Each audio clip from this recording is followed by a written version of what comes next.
बिस्मिल्लाहिर्रहमानिर्रहीम। My dear students, अस्सलाम वालेकुम। आप देख रहे हैं math with dear students, exercise 10.2 शुरू करने जा रहे हैं।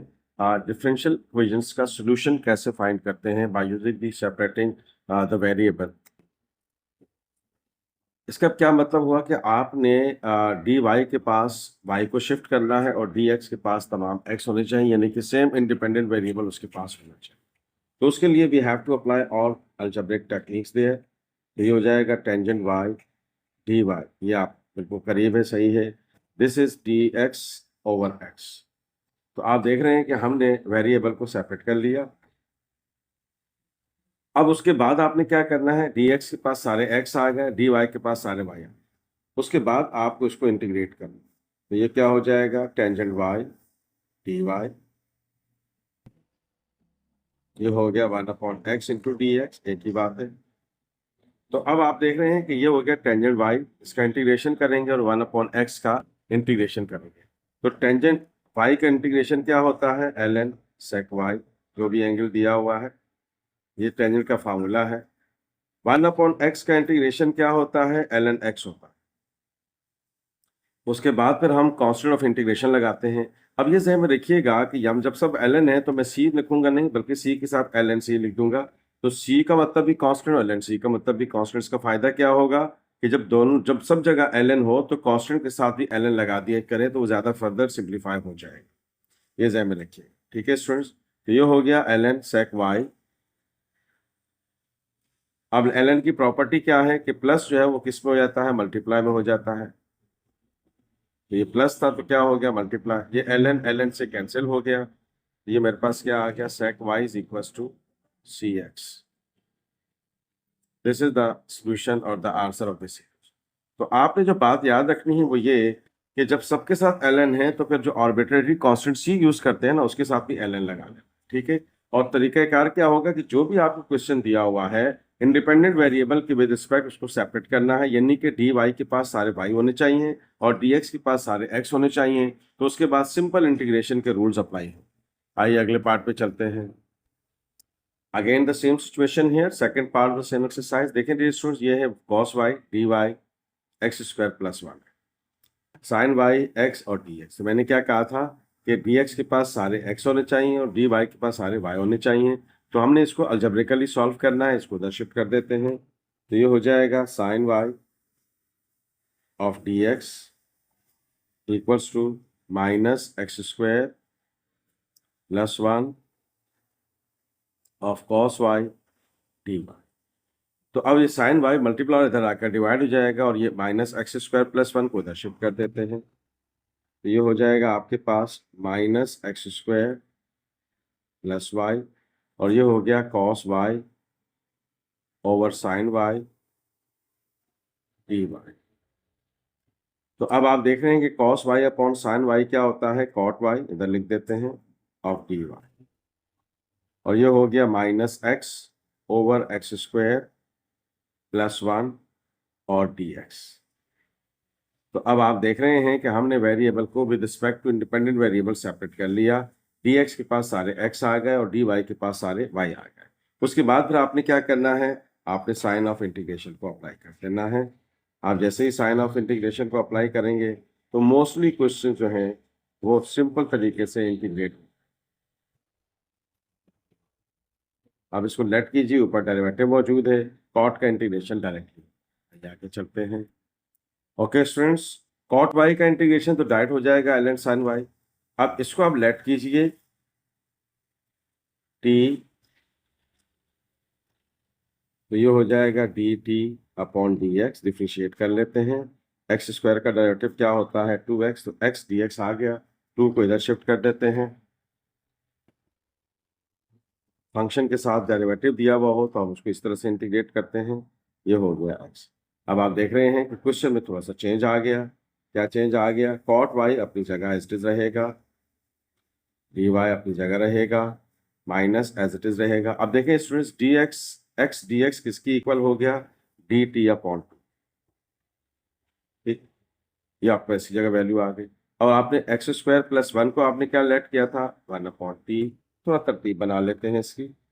ये हो गया आपके पास cot y dy, ये हो गया -1/2 बाहर निकाल लीजिए, ये हो गया 1/t और ये हो गया t। तो अब आइए हम इसको इंटीग्रेट कर लेते हैं। तो डियर स्टूडेंट्स, cot y का इंटीग्रेशन क्या होता है? ln sin y, -1/2 अपनी जगह रहेगा, और 1/t का इंटीग्रेशन क्या होगा? ln t। और अब आप देख रहे हैं कि सब जगह ln है, तो फिर यहाँ पर भी हम ln c लिख देते हैं। ठीक है, ये चीज आपने ख्याल रखना है कि जब सब जगह ln आ रहा है तो जो आर्बिट्रेरी कांस्टेंट c उसके साथ भी ln लगा दें, क्वेश्चन थोड़ा सा सिंप्लीफाई हो जाएगा। तो अब आप देख रहे हैं स्टूडेंट्स कि ये हो गया ln sin y। अब यहाँ ध्यान में रखना है आपने, ये ln का कोफिशिएंट है तो क्या हो जाएगा? पावर बन जाएगा। ये हो गया -1/2 पावर बन गया और plus ln c। Okay students, तो अब देख रहे हैं कि आपके पास ये आ गया ln sin y, ये प्लस हो रहा है तो लॉ प्रॉपर्टी की तहत ये मल्टीप्लाई हो जाएगा, ये इससे कैंसिल आउट हो गया, तो ये हो गया sin y, ये हो गया c, और t हमने लेट किया था क्या? x² + 1 power -1/2। ये इसका आंसर है डियर स्टूडेंट्स। बुक में यहाँ माइनस का फर्क आ रहा है, तो हो सकता है कि अकॉर्डिंग टू गिवन क्वेश्चन ये इसका करेक्ट आंसर है, तो बुक में थोड़ी सी आंसर में करेक्शन। ठीक है स्टूडेंट्स, तो अब आइए हम इसके अगले पार्ट पे चलते हैं। ओके, अगेन सेम सिचुएशन है, dx के पास x y भी मौजूद है, dy के पास x भी मौजूद है, y भी मौजूद है। तो तरीक़ेकार वही रखेंगे, आप ये ज़हन में रखना है, किसी को भी उधर शिफ्ट कर दीजिए। तो ये हो गया x 1 + y चूँकि डिपेंडेंट होता है तो इस चीज़ का ख्याल रखेंगे, y को इस तरफ रखा करें। ये हो गया 1 + x dx। अब y को इधर शिफ्ट कर दीजिए, तो ये हो गया 1/y, 1 + y/y dy, और x को इस तरफ शिफ्ट कर दीजिए, ये हो गया आपके पास x और dx। तो अब आप देख रहे हैं कि हमने वेरिएबल को प्रॉपरली सेपरेट कर लिया, dx के पास सारे x आ गए और dy के पास सारे के सारे y आ गए। ओके स्टूडेंट्स, अब हमने पास सेपरेट कर लिया, तो अब हमने क्या किया? दोनों तरफ साइन ऑफ इंटीग्रेशन को अप्लाई कर देते हैं। ये हो जाएगा 1 + y/y dy, माइनस को बाहर निकाल देते हैं, तो ये हो गया 1/x + x of x। LCM को ब्रेक कर लेते हैं, 1/y y/y ऑफ dy, ये हो गया 1/x x/x। ये हमने क्या कर दिया? एलसीएम को ब्रेक कर दिया, ये कैंसिल हो गया, ये भी कैंसिल हो गया। यहाँ क्या क्या बच गया? 1/y + 1 of dy। यहाँ क्या बच गया आपके पास? -1/x of dx, minus plus minus आपके पास क्या बच गया? 1। इसको मल्टीप्लाई कर देते हैं और सिंपल इंटीग्रेट कर देंगे इसको। ओके स्टूडेंट्स, अलग अलग कर लिया। अब 1/y का इंटीग्रेशन क्या होगा? ln y, और ये कुछ भी नहीं है तो ये आपका डायरेक्ट y आ जाएगा। हमने बेसिक इंटीग्रेशन डिस्कस कर चुके हैं। 1/x का इंटीग्रेशन क्या होता है? ln x, कुछ नहीं है तो ये इससे कैंसिल हो जाएगा, प्लस आ जाएगा। अब चूंकि सबके साथ ln नहीं है तो मैंने सिर्फ प्लस ही लिखा, ये -x इधर आकर +x हो जाएगा। ओके स्टूडेंट्स, तो ये -x इधर आकर प्लस हो गया, ये -ln x अपनी जगह स्थिर रहेगा, ये +ln y इधर आकर माइनस हो गया और प्लस, ये हो गया x + y। आप इन दोनों में से माइनस कॉमन ले लें तो ये क्या हो जाएगा? ln x + ln y। और लॉग की प्रॉपर्टी हमने क्या बताई थी आपको कि अगर log x + log, ये प्लस हो रहा है तो ln की प्रॉपर्टी क्या कहती है? ये आपस में मल्टीप्लाई हो जाएगा, ये एक्स वाई हो जाएगा, ये माइनस है तो इधर प्लस हो जाएगा, या ऐसे ही रहने दो। ये हो गया ln xy। See, this is the solution of this differential. आइए अगले पार्ट पे चलते हैं। ओके स्टूडेंट्स, ये माइनस है इधर आकर प्लस हो जाएगा। रूल आपने ध्यान में रखना है कि डी वाई के पास सारे वाई होने चाहिए और डी एक्स के पास सारे एक्स होने चाहिए। तो we have to apply all algebraic techniques to independent variable के लिहाज से उसको सेपरेट करना। ये मल्टीप्लाई हो रहा है, इधर आकर डिवाइड हो जाएगा। तो आप देख रहे हैं कि एक्स के पास तमाम एक्स आ गए और वाई जो है आपके पास वो भी सेपरेट हो गया डी वाई के साथ। फिर उसके बाद आपने साइन ऑफ इंटीग्रेशन को अप्लाई करना है, ये कर देते हैं। अभी मैंने थोड़ी देर पहले बताया था कि अगर फंक्शन को लेट करें और उसका डेरिवेटिव ऊपर मौजूद हो, जैसे 1+x³ का डेरिवेटिव क्या होता है, 1 का डेरिवेटिव 0 और x³ का डेरिवेटिव 3x² होगा, ऊपर x² मौजूद है, तो उसका मतलब है कि हम इसको सब्स्टिट्यूशन मेथड से करेंगे। तो हम लेट कर लेते हैं कि t किसके बराबर है, 1+x³। ये हो गया dt/dx, 1 का डेरिवेटिव 0, x³ का डेरिवेटिव 3x। अब इसमें हमें 3 नहीं चाहिए, तो फिर क्या हो जाएगा, dt/3 अलग हो गया और जितना डेरिवेटिव मौजूद है उतने कॉमन सेट। तो अब आप देख रहे हैं स्टूडेंट्स, ये हो गया dy, ये हो गया मेरे पास 1/1+x³ और ये हो गया मेरे पास x² इंटू dx। तो डी स्टूडेंट्स, ये हो गया मेरे पास dy। अब ये हो गया 1/t, क्योंकि 1+x³ को हमने क्या लेट करा था, t लेट किया, और x² dx किसकी इक्वल है, dt/3। तो 1/3 को आप बाहर निकाल लीजिए, तो ये हो गया dt। तो ये हमारे पास डायरेक्ट इसकी इंटीग्रेट हो जाएगा। 1/t का इंटीग्रेशन क्या होता है, ln t ऑफ प्लस। ये हो गया आपके पास 1/3 ln t लेट करा था आपने 1+x³ प्लस c, आपके पास आ गया, and this is the solution of this differential equation. आइए आगे चलते हैं।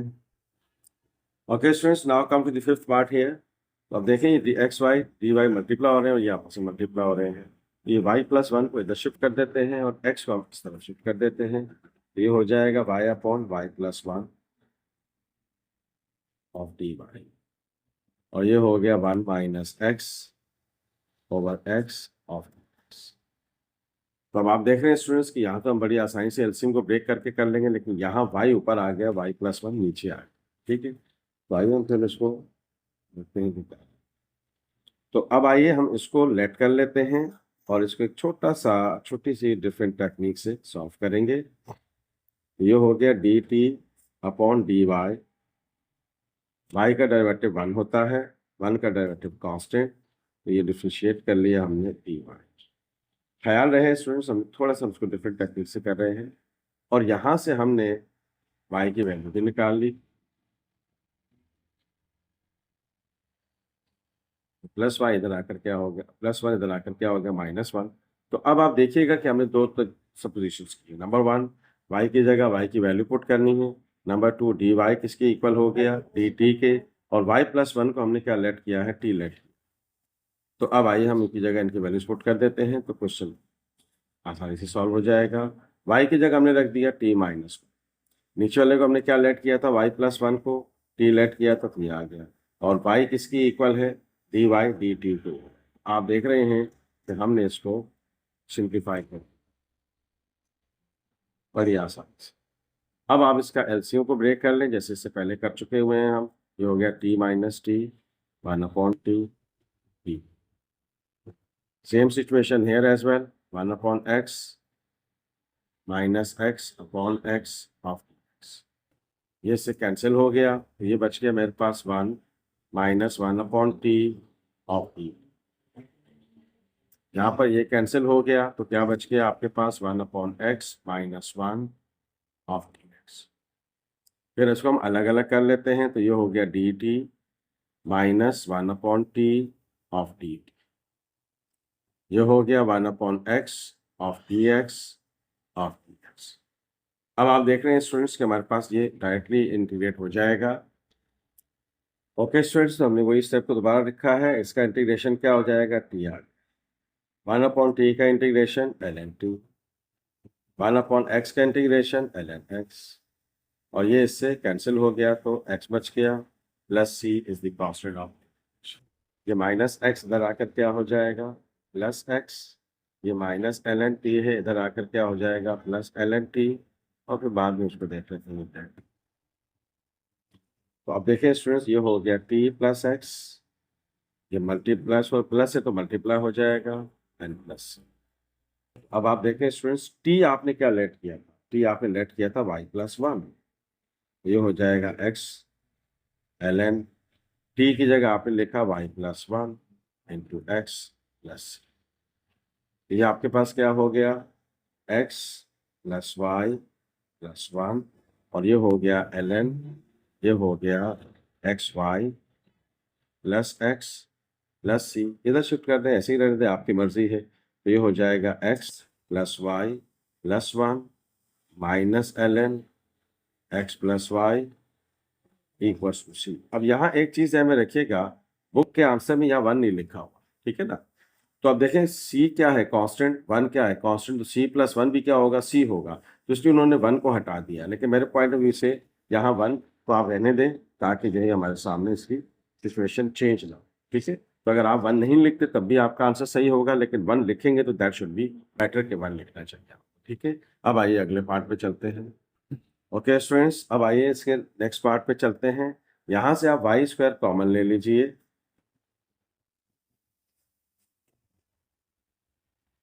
ये बच गया 3 माइनस साइन एक्स। तो ये वाई स्क्वायर, ये बी एक्स डिवाइड हो रहा है, इधर आकर मल्टीप्लाई हो जाएगा।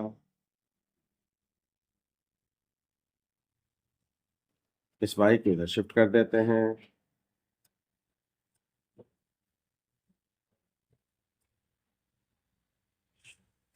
Of d x. वाई ऊपर आ जाएगा, माइनस है इसलिए 2 है, इसलिए अगर 1 होगा तो फिर नहीं लेकर आएंगे, पावर अगर 1 के अलावा उनको ऊपर शिफ्ट कर देंगे। और ये हो गया 3 माइनस साइन एक्स।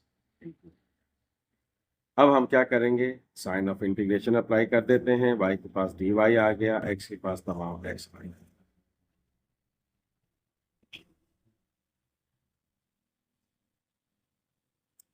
अब आप देख रहे हैं स्टूडेंट्स, इसको तो अलग अलग भी कर लेते हैं, एक स्टेप बढ़ जाएगा, नो प्रॉब्लम। ये हो गया डी एक्स, ये हो गया साइन। अब पावर में एक ऐड कर लेते हैं, और जो आंसर आता है उसे डिवाइड करते हैं। This is the simple way to find out the integration, ध्यान रखिए। ये आपका एक्स आ जाएगा, ये इससे कैंसिल हो जाएगा। साइन एक्स का इंटीग्रेशन क्या होता है, माइनस कॉस एक्स और प्लस, ये हो गया माइनस वाई की पावर माइनस 1, ये हो गया 3x plus cos x plus, या आप 1/y लिख दीजिए, ये हो गया 3x plus cos x plus c. ये हमारे पास इसका आंसर है। ओके स्टूडेंट्स, आइए dx डिवाइड हो रहा है, इधर आके मल्टीप्लाई हो जाएगा। तरीक़ाकार वही है कि dy के पास तमाम y होने चाहिए और dx के पास तमाम x। तो अब ये वाई स्क्वायर एक्स्ट्रा है, इधर होना चाहिए, तो इसको इधर शिफ्ट कर देते हैं, मल्टीप्लाई हो रहा है, इधर आकर डिवाइड हो जाएगा। ये हो गया 4x ऑफ। अब उसके बाद आपने क्या करना है, साइन ऑफ इंटीग्रेशन अप्लाई करें, और अगर सिंप्लीफिकेशन पॉसिबल है तो सिंप्लीफाई करेंगे। 4 बाहर निकाल लेते हैं, तो ये हो गया, एलसीएम को ब्रेक कर लेते हैं, तो ये हो गया y square upon y square minus 1 upon y square of d y. ये हो गया 4x ऑफ x। तो अब आप देख रहे हैं इसमें पूरा फैक्टर कैंसिल हो गया, ये वाई स्क्वायर ऊपर आकर -2 हो जाएगा, यहाँ बच गया 1, यहाँ बच गया -2 ऑफ डी वाई। ये हो गया 4 टाइम्स x ऑफ x। अलग अलग कर लीजिए और इंटीग्रेट कर लेते हैं इसको।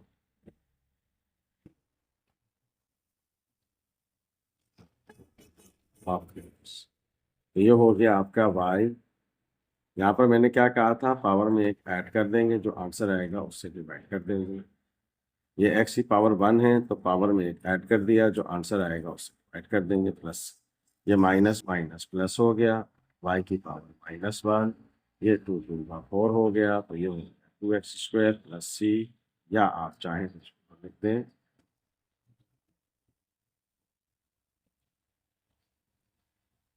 This answer. ओके स्टूडेंट्स, तो इसको शिफ्ट कर देते हैं उस तरफ, तो ये हो जाएगा टेंजेंट बाई डी वाई। कोशिश करेंगे कि y को आप लेफ्ट पे रखें और f ऑफ x को आप राइट में शिफ्ट करें। वैसे ऐसे कोई फर्क नहीं पड़ता, लेकिन स्टैंडर्ड रूल यही है, तो ज़्यादा बेटर। अब आप देख रहे हैं कि डी वाई के पास टेंजेंट वाई है, ये कॉस स्क्वायर वाई है, तो मल्टीप्लाई हो रहा है, इधर आकर डिवाइड हो जाएगा। ये हो गया वाई और ये हो गया कॉस स्क्वायर वाई, ये हो गया डी वाई, ये हो गया minus x of d x. Okay students, तो ये हो गया आपके पास टेंजेंट, और ये 1 अपॉन कॉस क्या होता है, सेक स्क्वायर वाई होता है, d y minus x d x. Tangent का डेरिवेटिव सेक स्क्वायर होता है, तो हम इसको लेट कर लेते हैं, पूरी तफसील से कर रहे हैं, वरना तो आपके पास फंक्शन के साथ डेरिवेटिव मौजूद है, डायरेक्ट पावर में एक ऐड कर लें। तो ये हो गया टेंजेंट वाई। अब इसको हम डेरिवेटिव कर लेते हैं, तो ये हो जाएगा d t upon d y, और टेंजेंट का डेरिवेटिव क्या होता है, सेक स्क्वायर, जो भी जाएगी। तो ये आ गया d t is equal to sec square y d y. तो अब आप देख रहे हैं स्टूडेंट्स कि ये हो गया टी और ये हो गया डी टी, ये हो गया डी टी, और ये माइनस को बाहर निकाल लीजिए। यहाँ पर हमने साइन ऑफ इंटीग्रेशन अप्लाई कर दिया है, तो ये हमारे पास आ गया एक्स ऑफ एक्स। अब आप देख रहे हैं स्टूडेंट्स टी स्क्वायर हो गया अपॉन 2, पावर में एक ऐड कर लिया, माइनस ये भी हो जाएगा एक्स स्क्वायर अपॉन 2, और ये हो जाएगा प्लस 2 डिवाइड हो रहा है, इधर आकर मल्टीप्लाई हो जाएगा, ये हो गया minus x square upon 2 plus T आपने लेट किया था क्या, टेंजेंट, ये हो गया टेंजेंट वाई स्क्वायर, ये 2 से मल्टीप्लाई कर दीजिए, तो ये माइनस एक्स स्क्वायर हो जाएगा, और ये 2c बच गया। तो अब आप ध्यान में रखिएगा डियर स्टूडेंट्स, 2c का मतलब भी क्या होता है, कांस्टेंट होता है, तो आप इसको ऐसे लिख सकते हैं। मैं यहाँ लिख देता हूँ ताकि याद रहे, 2c का मतलब भी c होता है। c क्या है, कांस्टेंट। c क्या है हमारे पास, कांस्टेंट है। तो आपने इस चीज़ को जहन में रखना है कि ये चीज़ आपस में क्या होती है, सिमिलर होती है। तो अब आप देख रहे हैं स्टूडेंट्स कि हमने इसका आंसर कैलकुलेट कर लिया है, this is the final answer here. जी स्टूडेंट्स, आज के लेक्चर में हमने 10.2 एक्सरसाइज के क्वेश्चन 1 के तमाम 8 पार्ट्स को डिस्कस किया है। एक दो पार्ट्स में कुछ वैल्यूज का डिफरेंस आ रहा था, वो हमने आपको बता दिया है। If you like this video please share it and subscribe my channel. मैं यासिर फाद, दुआ में याद रखिएगा। अल्लाह।